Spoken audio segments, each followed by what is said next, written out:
Fala galera, bom dia, boa tarde, boa noite, não sei qual horário você está assistindo. Aqui eu sou o professor André, sou do canal Biologia em Foco.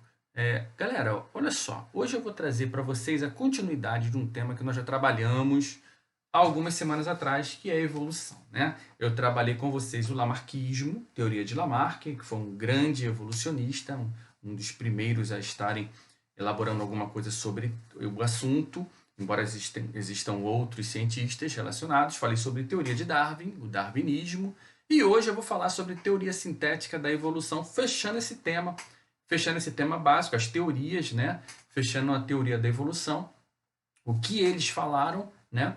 E, na verdade, esse tema de hoje, teoria sintética da evolução, o neodarwinismo, é um assunto, é a teoria aceita pela ciência mesmo, e é um assunto importante, porque ele trata exatamente, pessoal, vamos dar uma olhadinha aqui, ó, ele trata exatamente de três tópicos, de três condições para essa teoria se estabelecer. A primeira dela, como vocês estão vendo aí, é a teoria da seleção, é o conceito da seleção natural.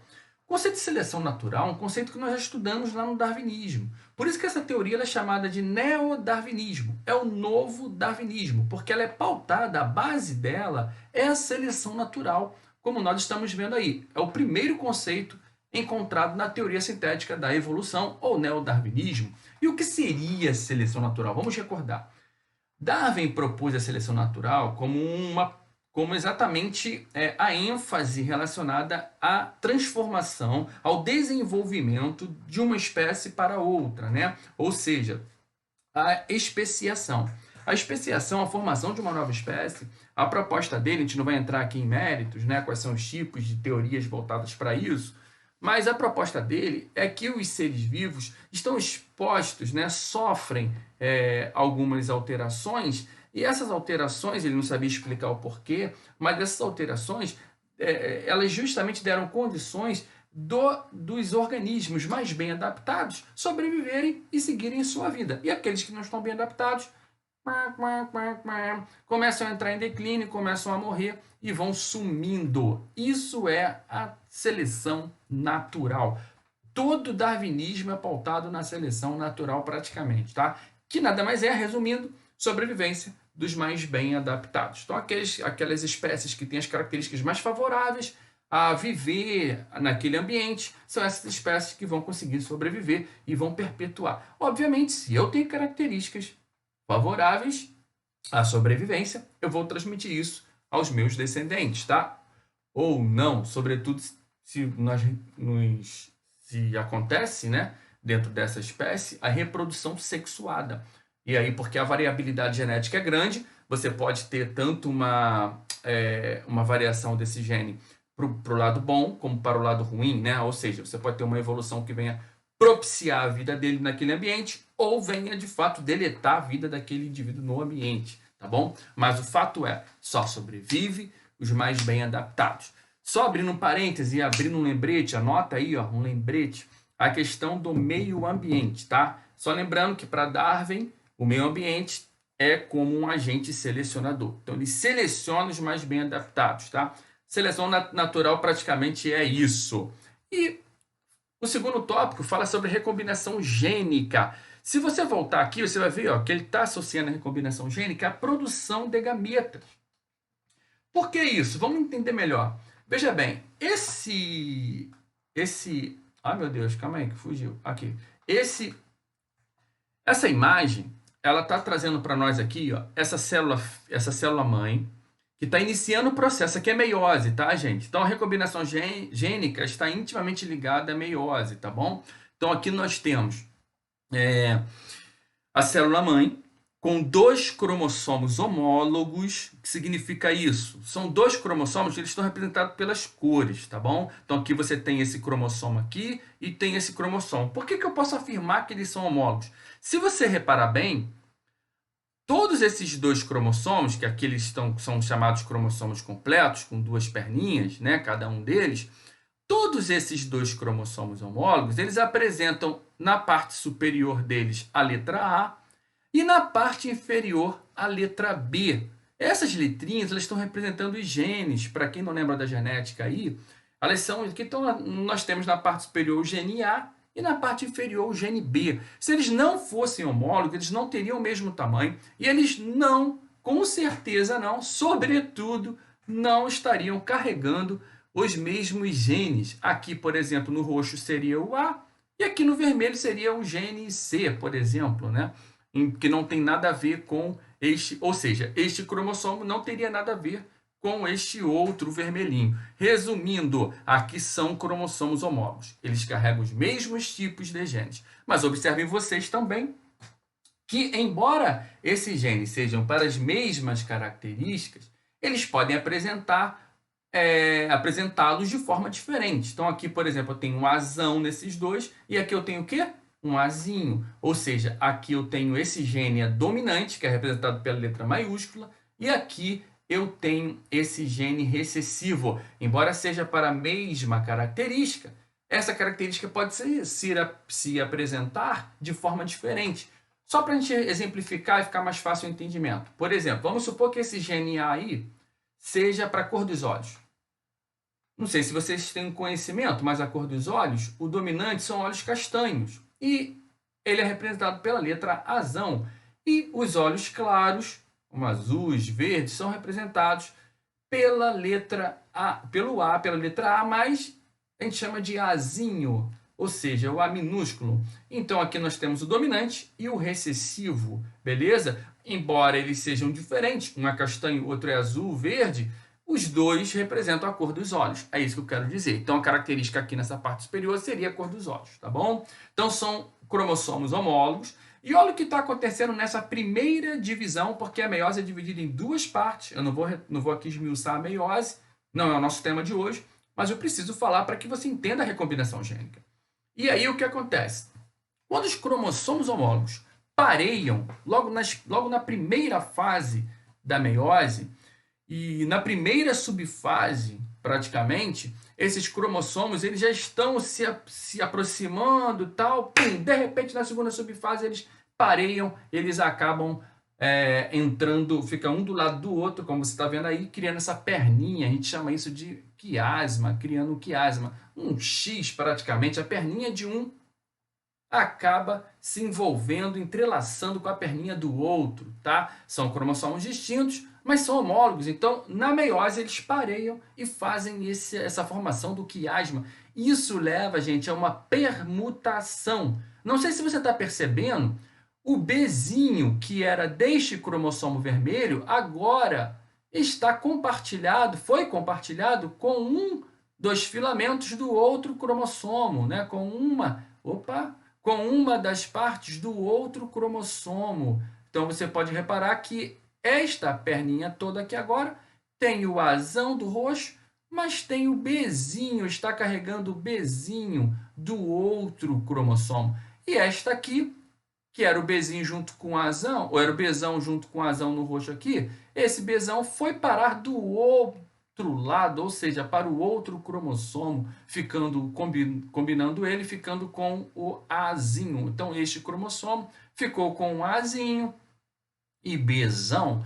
Isso aqui, esse episódio que logo acontece logo na primeira fase da meiose, que é chamada fase reducional. Aqui eu tenho 2 cromossomos, aqui eu tenho apenas um, só que aqui ele está completo, aqui eu também tenho um em cada célula, no entanto, aqui os cromossomos são incompletos, com uma perninha só.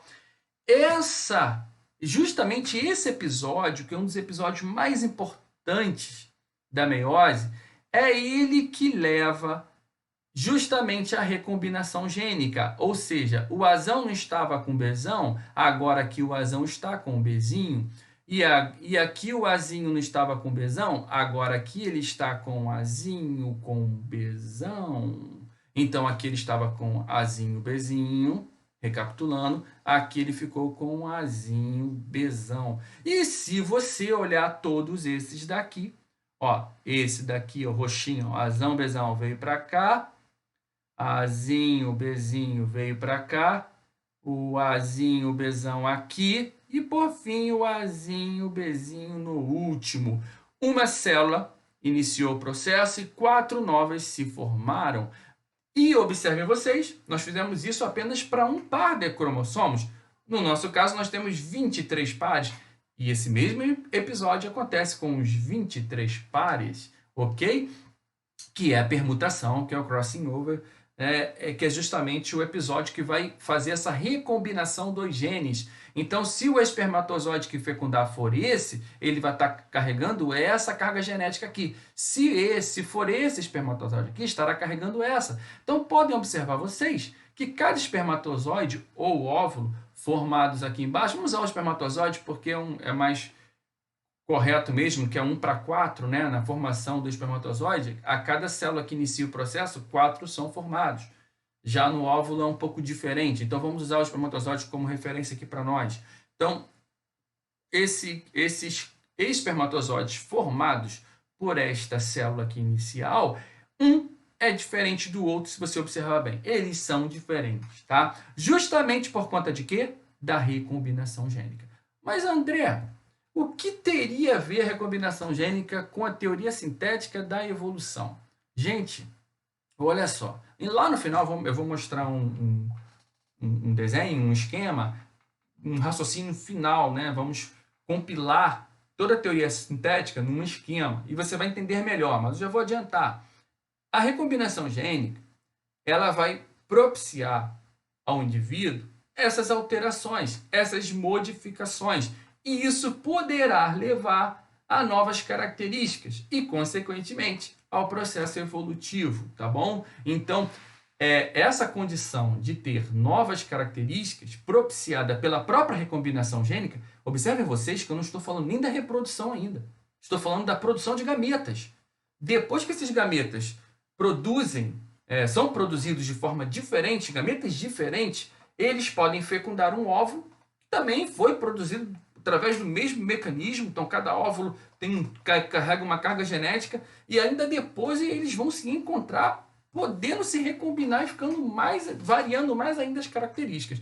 Então, observem vocês que na recombinação gênica não é na reprodução ainda, é o preparatório para a reprodução, ou seja, é justamente o preparo dos gametas para a reprodução. Então, só no preparar os gametas, só no desenvolver os gametas, já há uma recombinação, já há uma alteração do seu material genético. Vamos seguir. O importante é a recombinação genética leva à variação das características. E mutação. Obviamente que algumas dessas imagens, mas não tem nada a ver com a realidade. No entanto, é apenas para a gente destacar mesmo o processo de mutação, tá, galera? Olha só, vamos entender que a mutação, o que é a mutação em si? Vamos seguir aqui, deixa eu só dar uma olhadinha. Isso, aqui, ó. Vamos seguir. O que é mutação em si, pessoal? A mutação, na verdade, é a alteração do material genético. O que eu estou trazendo para vocês nessa imagem aí seria o quê? Essa alteração do material genético, que tem esse nome chamado mutação, pode acontecer pela deleção, ou seja, o que é deletar no computador? É você excluir. Pode ser pela exclusão de um gene, se você reparar bem, ó, esse primeiro exemplo aqui em cima, está justamente voltado para isso, tá? Ou seja, aqui você tem o gene A, B, C, D, E, F, G e H. Por deleção, acontece uma mutação. A, B, C, cadê o D? O D foi deletado, o D foi retirado. Isso pode acontecer? Pode sim, tá? Durante, por exemplo, a meiose, isso pode acontecer. Algum processo, algum fator externo pode desenvolver uma mutação, tá bom? Nós temos alguns fatores que levam à mutação. Por exemplo, os raios solares é um deles, o raio-x é outro. Por isso que uma mulher grávida não pode realizar um raio-x porque o bebê está em desenvolvimento. Então, ele está nesse processo de meiose, de mitose, de meiose nem tanto, mas de mitose, na verdade, de mitose em forte escala. Então, uma célula gera duas, e essas duas geradas geram mais duas, e nesse processo de divisão da célula pode ocorrer uma deleção de um gene, levando a uma má formação, tá bom? Então, o raio-x é um fator que leva à mutação. Então, uma mutação pode acontecer por deleção, mas também pode acontecer por duplicação. Nesse processo pode ocorrer uma falha, e aí os genes B e C aqui foram duplicados, eles aparecem 2 vezes nesse cromossomo, tá bom? Então, isso é um processo de mutação por duplicação. Pode ser ainda, ó, estamos falando aqui das mutações cromossomiais, tá? Ou cromossômicas, tá bom? Pode ser ainda por inversão. Então, um gene pode inverter, ocupar o lugar do outro. A posição no cromossomo se inverter, como vocês estão vendo aqui. Aqui é A, B, C, D, aqui ficou A, D, C, B. Ou seja, houve uma inversão no posicionamento dos genes. E pode ainda ser por translocação, onde um gene sai de um cromossomo e vai parar num outro cromossomo, tá? Então aqui você tem essa sequência de genes, aqui você tem essa sequência de genes nesse outro cromossomo, e eles fazem uma troca, e esses dois, o A e B, foram parar no outro cromossomo, e esses três, o M e o NO, foram parar neste outro cromossomo. Isso chama-se translocação. Alguns genes ocuparam o lugar de outro, num outro cromossomo, tá? Isso também é possível e isso também leva a um processo de mutação. E aí, se ocorrer uma mutação, o indivíduo será diferente, podendo produzir indivíduos diferentes, tá? Na verdade, o processo seria esse daqui, ó. A relação dos três fatores, dos três componentes, dos três conceitos da teoria sintética da evolução. Como vocês estão vendo aqui, ó, nós temos as mutações e a recombinação gênica, propiciando, levando a variações das características, que por sua vez, essas novas características são selecionadas, ou seja, acontece a seleção natural, né, dessas novas características, promovendo uma adaptação da espécie ao meio. Então, mutações e recombinação gênica levam a variações que são selecionadas para uma adaptação da espécie. Ok, pessoal? E com esta imagem nós finalizamos a aula de hoje, tá? Espero ter ajudado vocês na teoria sintética da evolução. Tenham um bom dia. Grande abraço.